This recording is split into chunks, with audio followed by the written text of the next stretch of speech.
The sheriff of Lauderdale County, Alabama, held a press conference yesterday in regards to the manhunt for the missing inmate and correctional officer. Now, the correctional officer has now had a warrant issued for her arrest and assisting with the escape.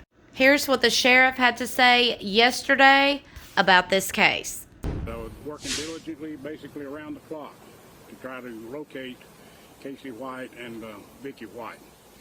We also have the assistance of the FBI, ATF, and Secret Service.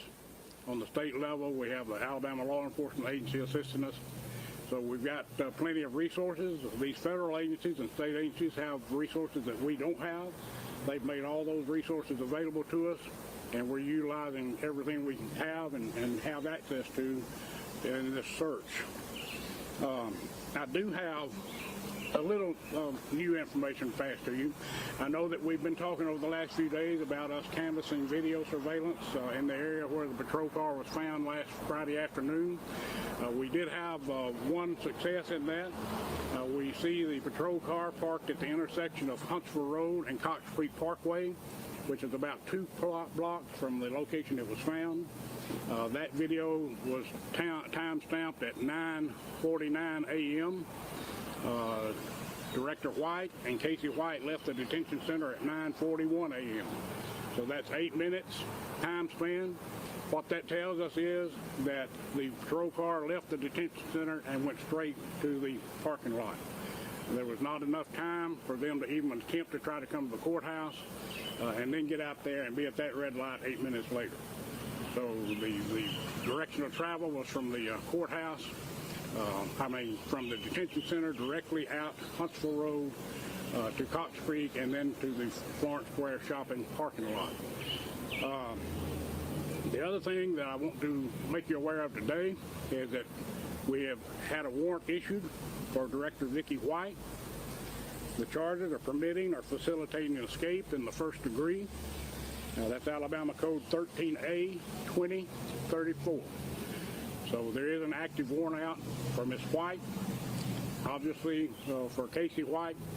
So we're in hopes that we'll get some much needed breaks here in the next few hours, few days that will help us locate them and get them back here to Lauderdale County and get Casey White, especially behind bars. Casey White, as you've heard me say over and over, is an extremely dangerous person, and we need to get him located and get him off the street.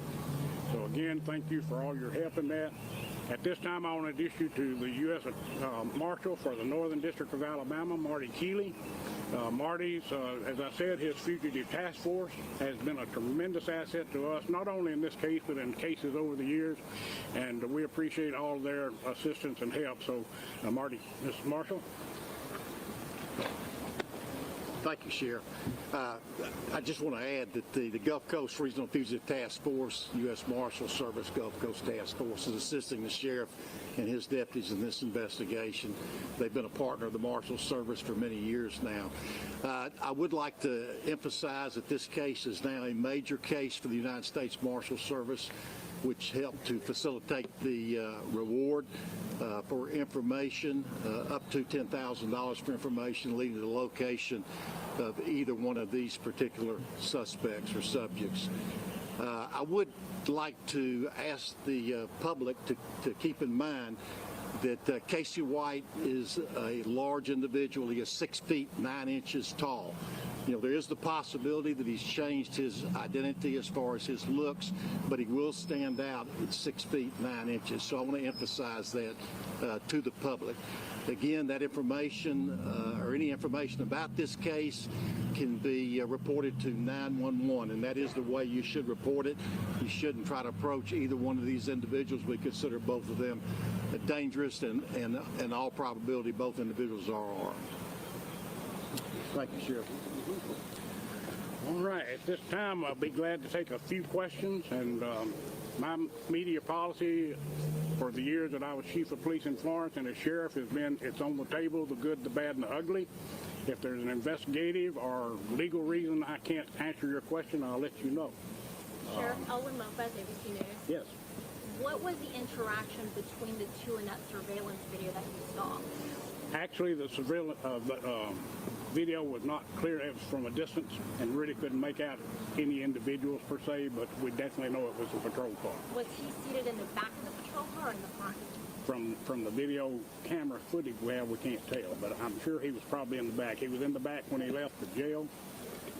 You know, to stop on the side of the road, all those roads are heavily traveled.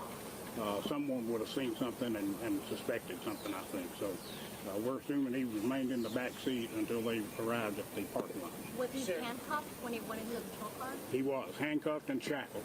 Sheriff, any tips from the public so far? Anything that's helped you in terms of this investigation? We have gotten some tips, and of course we're following every lead we get. You know, we've had some tips. As I think I've let y'all know, we've gotten some a couple of tips on a possible vehicle. We're still pursuing that, trying to get a positive confirmation on a possible vehicle they switched into. But yes, we've gotten some information that's been helpful. Have you been able to get in contact with his family so far? We have. Sheriff, Matt from Channel 31 here. You know, a lot of people here, of course, are following this, but there's folks across the country that are also following this. With the lead time that they had to get out ahead of this thing, those hours are important. What have you done to work with folks along the borders and airlines to make sure that maybe they didn't slip through those cracks? Yeah. We have not, to my knowledge, unless the task force has, and I'm not aware, been in touch with the Canada or Mexican border or their countries. He did not have any identification with him. That's not to say he couldn't obtain some kind of identification or false identification, but he would certainly need identification to cross those borders. You know, but to my knowledge, we have not contacted, reached out to those countries. Sheriff, the surveillance video, new video at the intersection, will that be released?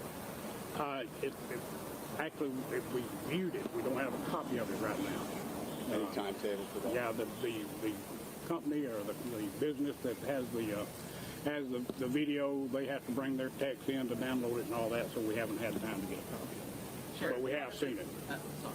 In light of this event, are you taking any evaluations of the protocol for escorting inmates?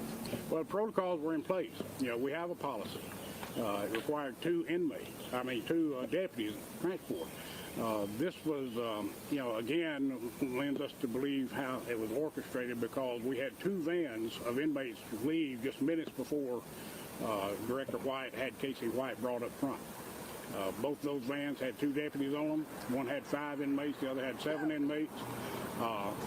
Minutes after the second van left, Director White instructed another corrections deputy to bring Casey White up, prepare him for transport. That's when they put the handcuffs and the shackles on him as customary and protocol. She informed the booking officer that she was the only available person that was certified to carry arms to transport, so she was going to bring him to the courthouse, drop him off to the other deputies, and then go to a medical appointment. So, you know, that's why I'm sure that the booking officer didn't question it. She, after all, is her boss, and she coordinates all the transport. So, you know, that's sort of how that transpired. Yes, ma'am. So is your investigation going with, now that there's a warrant, are you going with now more that she could possibly be involved, that he didn't coerce her, threaten her against her will? Is that still a possibility? That he threatened her? Mm-hmm. You know, we know she participated. Right. Yeah, you know. Now, whether she did that willingly or if she was coerced, threatened somehow to participate in this escape, Not ruled out. not really sure, but we know for sure she did participate, and, you know. There's video still released for his most recent appearance. Is that what we can expect him to look like now with the crew cut, not the longer cut? Yeah, that photo was taken in the halls of the detention center Tuesday before they left on Friday. Are they related in any way? They're not related.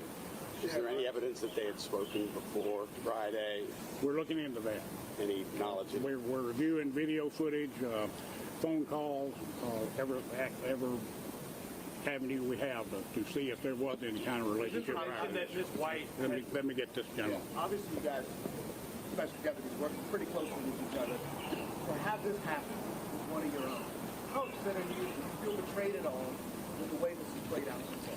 Well, absolutely. You know, if she did this willingly, those of us who work with Vicki White and have worked with her for years, this is not the Vicki White we know by any stretch of the imagination.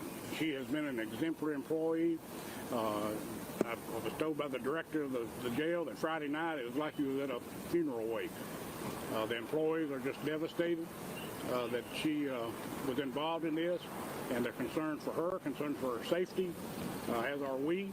And, we just hope that this has a good ending. Just put in for her retirement of better than 15 years, right? Yes. She'd been talking about retiring for 3 or 4 months. And, and had done some things. She did sell her home about a month ago and talked about going to the beach. That's just, everybody thought she was going to retire. Right. Nobody saw this coming. Date in place for her to retire yet? I'm sorry? Did you yet have an effective date of retirement? She was to retire that day. That was to be her last day at work. So that's questionable. Yeah, now, over here. So we Yes, ma'am. we know that he tried to escape a few times. Why wouldn't he move to a state prison? I didn't hear you. I'm sorry. We know he has a history of attempting to escape. Why wouldn't he move to a state prison? He was brought here from the Department of Corrections on February the 25th.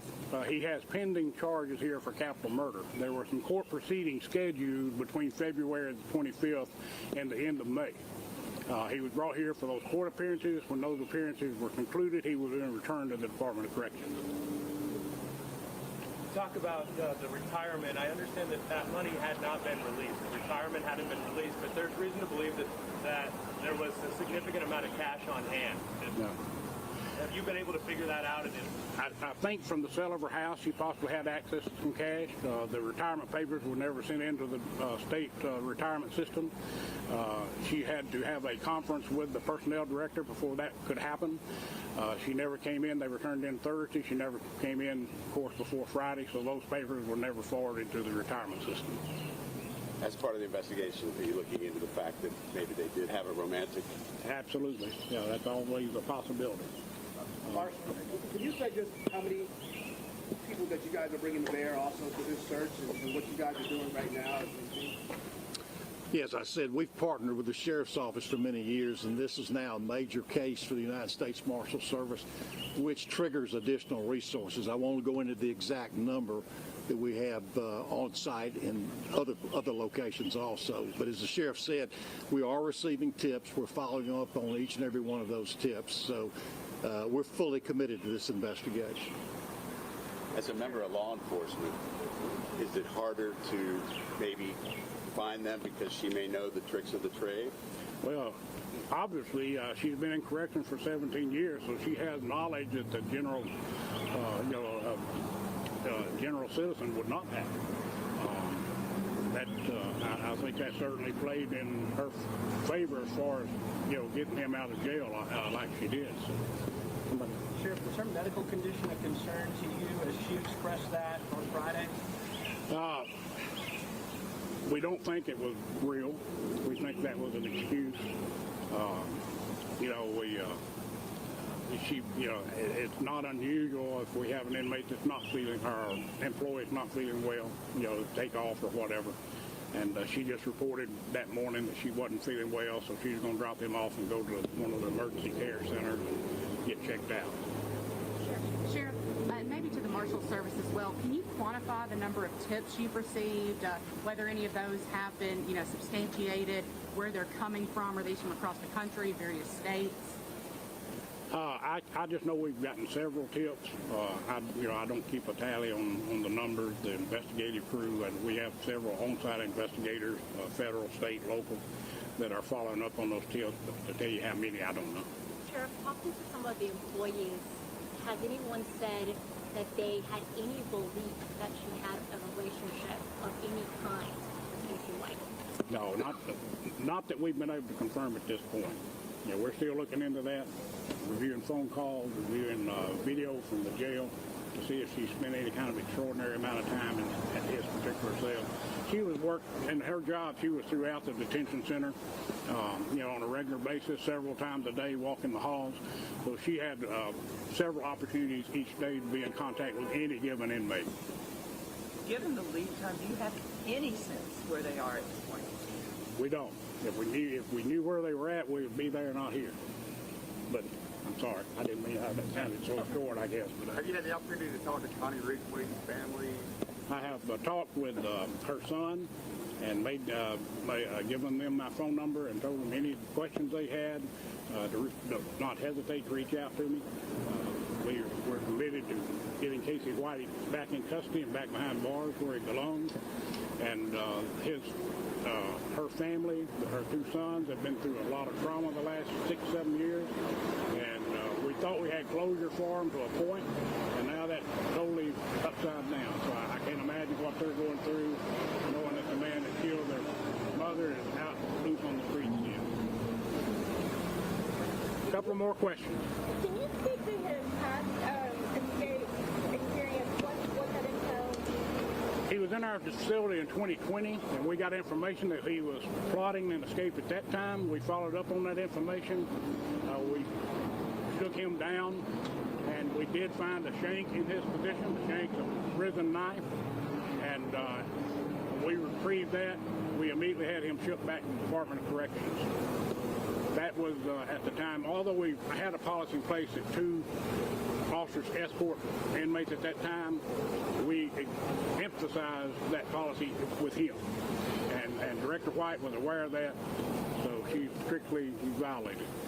And Sheriff, just to clarify, you said that it was February of this year that he had been brought back to the Lauderdale County Jail. Correct? February 25th. One more question.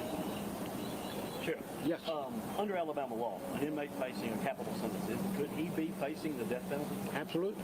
Yeah, that's what the capital murder charge is the possibility of death. So he has nothing to lose with his violent past. He is extremely dangerous, and I want to emphasize as much as I can. And we're concerned about everybody, but there's going to be some law enforcement officers somewhere in this country or this state that's going to come across this guy. And I can't emphasize enough to our brothers and sisters in blue, don't take any chances with this guy. He's dangerous.